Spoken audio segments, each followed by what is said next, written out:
আপনি যদি খালিদ বিন ওয়ালিদকে নিয়ে নির্মিত এই ধারাবাহিক আয়োজনের পূর্ববর্তী ভিডিওগুলো দেখে না থাকেন, তাহলে সেগুলোর লিঙ্ক খুঁজে পাবেন এই পোস্টের ডেসক্রিপশনে। এই ভিডিওটি দেখার আগে পূর্ববর্তী ভিডিওগুলো দেখে আসার অনুরোধ রইল। হুদাইবিয়ার চুক্তি স্বাক্ষরিত হয় 628 খ্রিস্টাব্দের এপ্রিল মাসের প্রথম দিকে। মধ্য মার্চে মক্কার উদ্দেশ্যে যাত্রা শুরুর প্রাক্কালে আল্লাহর রসুল এর মনে এই ধরনের চুক্তি স্বাক্ষরের কোনো অভিপ্রায় ছিল না। তার উদ্দেশ্য ছিল ওমরা হজ পালন করা এবং সঙ্গে ছিল 1400 সশস্ত্র মুসলমান এবং বহু সংখ্যক কুরবানিযোগ্য পশু। রাসূলুল্লাহ সাল্লাল্লাহু আলাইহি সাল্লাম এর মক্কা অভিমুখে যাত্রার খবর পেয়ে কুরাইশরা ভীত সন্ত্রস্ত হয়ে পড়ে। তারা ভাবে মুসলিম বাহিনী তাদেরকে তাদের নিজ শহরে যুদ্ধের মাধ্যমে পদানত করার জন্য অগ্রসর হচ্ছে, কেননা খন্দকের যুদ্ধের পর মুসলিম বাহিনী কিছুটা সুবিধাজনক অবস্থানে ছিল। কুরাইশগণ মক্কা ত্যাগ করে পার্শ্ববর্তী এলাকায় একত্রিত হয়ে ক্যাম্প স্থাপন করল এবং সেখান থেকে মদিনার রাস্তায় মুসলিম বাহিনীকে বাধা দেওয়ার জন্য খালিদের নেতৃত্বে 300 অশ্বারোহীর একটি বাহিনী প্রেরণ করল। মাত্র 300 অশ্বারোহী নিয়ে কিভাবে বিরাট মুসলিম বাহিনীকে প্রতিরোধ করা সম্ভব তা কিছুতেই খালিদের বোধগম্য হচ্ছিল না। তাই সে মুসলিম বাহিনীর অগ্রযাত্রা বিলম্বিত করার যথাসম্ভব প্রচেষ্টা নেয়ার সিদ্ধান্ত নেয়। সে উসফান থেকে 15 মাইল দূরের পার্বত্য এলাকা কুরাইল গামিম এ পৌঁছে একটি পথের উপর প্রতিরোধ অবস্থান গ্রহণ করে। এই গিরিপথটির মধ্য দিয়েই মদিনাগামী সড়কটি অতিক্রম করেছে।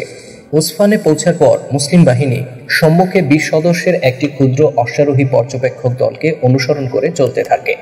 এই পর্যবেক্ষণকারী দলটি কুরাউল গামিমে খালিদের সম্মুখীন হয় এবং রাসূলুল্লাহ সাল্লাল্লাহু আলাইহি সাল্লামকে তার অবস্থান ও শক্তি সম্পর্কে অবহিত করে। রাসূলুল্লাহ সাল্লাল্লাহু আলাইহি সাল্লাম এই স্থানে খালিদের সাথে যুদ্ধ করে সময় নষ্ট না করার সিদ্ধান্ত নেন। তিনি যে কোনোভাবেই হোক রক্তপাত এড়ানোর জন্য সচেষ্ট ছিলেন, কেননা এই দফায় তার উদ্দেশ্য ছিল পবিত্র হজ পালন করা, যুদ্ধ করা নয়। তিনি অগ্রবর্তী পর্যবেক্ষণকারী দলটিকে হুকুম দিলেন খালিদকে ব্যস্ত রাখার জন্য এবং নিজে প্রধান বাহিনী নিয়ে ডান দিক দিয়ে দুর্গম পাহাড়ি এলাকার স্বল্প ব্যবহৃত পথ ধরে সামনে অগ্রসর হলেন। উপকূলের অদূরবর্তী যে পথটি দিয়ে মুসলিম বাহিনী অগ্রসর হয়েছিল তার নাম সানিয়াতুল মারার। পাহাড়ি এলাকা দিয়ে এই অগ্রযাত্রাটি ছিল খুবই কষ্টসাধ্য, তবে এতে করে খালিদের অবস্থানকে সফলতার সাথে এড়ানো সম্ভব হয়েছিল। মুসলিম বাহিনীর পার্শ্ববর্তী এলাকা দিয়ে অতিক্রমকালে পথের উড়ন্ত ধুলাবালি দেখে খালিদ গোটা ব্যাপারটি উপলব্ধি করতে পারে এবং দ্রুত তার অবস্থান প্রত্যাহার করে মক্কায় চলে যায়। মুসলিম বাহিনী মক্কার 13 মাইল পশ্চিমে হুদাইবিয়ায় না পৌঁছা পর্যন্ত অগ্রযাত্রা অব্যাহত রাখে এবং সেখানে পৌঁছে ক্যাম্প স্থাপন করে।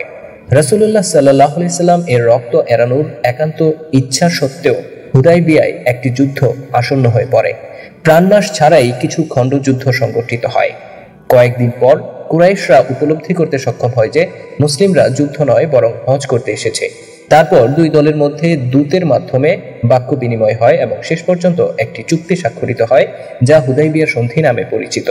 চুক্তিটিতে মুসলিম পক্ষে স্বাক্ষর করেন রাসূল সাল্লাল্লাহু আলাইহি সাল্লাম এবং কুরাইশদের পক্ষে সুহাইল বিন আমর। চুক্তির শর্তগুলো ছিল নিম্নরূপ। প্রথম শর্ত, পরবর্তী 10 বছরে কুরাইশ ও মুসলিমদের মধ্যে কোনো ধরনের যুদ্ধ বা সামরিক সংঘাত অনুষ্ঠিত হবে না। দ্বিতীয় শর্ত, মুসলিমরা আগামী বছর উমরা করার অনুমতি পাবে এবং তারা মক্কায় 3 দিন অবস্থান করতে পারবে। তৃতীয় শর্ত, কুরাইশদের যে কোনো দল ত্যাগী সদস্যকে মুসলিমরা ফেরত দিবে, কিন্তু কুরাইশদের সাথে যোগদানকারী কোনো মুসলিমকে কুরাইশরা ফেরত দিবে না। চতুর্থ শর্ত, অন্য গোত্রগুলো এই শর্তের আওতায় যে কোনো পক্ষে যোগদান করতে পারবে। মুসলিমদের মধ্য থেকে কেউ কেউ দল ত্যাগকারী সংক্রান্ত যে শর্তটি ছিল সেটা নিয়ে দ্বিমত পোষণ করে।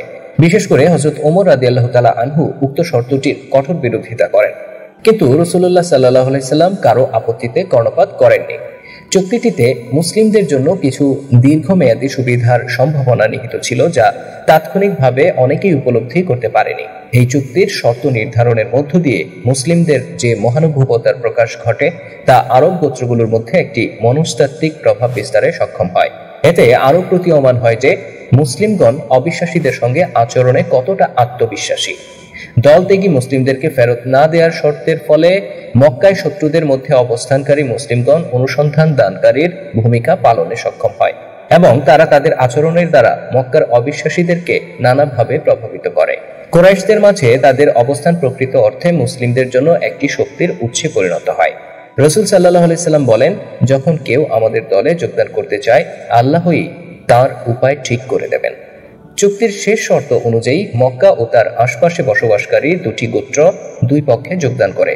খুজাআ গোত্র যোগদান করে মুসলিমদের পক্ষে এবং বনি বকর কুরাইশদের সাথে। এই গোত্র দুটি অজ্ঞাতকাল ধরে পারস্পরিক শত্রুতায় লিপ্ত ছিল। হুদাইবিয়ায় 2 সপ্তাহ অবস্থানের পর মুসলিমরা মদিনায় ফিরে যায়। পরের বছর অর্থাৎ 629 খ্রিস্টাব্দের মার্চ মাসে তারা আল্লাহর রসুলের নেতৃত্বে উমরাহ পালন করে। এ সময় কুরাইশরা 3 দিনের জন্য মক্কা ত্যাগ করে আশপাশের এলাকায় চলে যায় এবং মুসলিমরা মদিনার উদ্দেশ্যে মক্কা ত্যাগ না করা পর্যন্ত সেখানে অবস্থান করে। সুবহানাল্লাহ।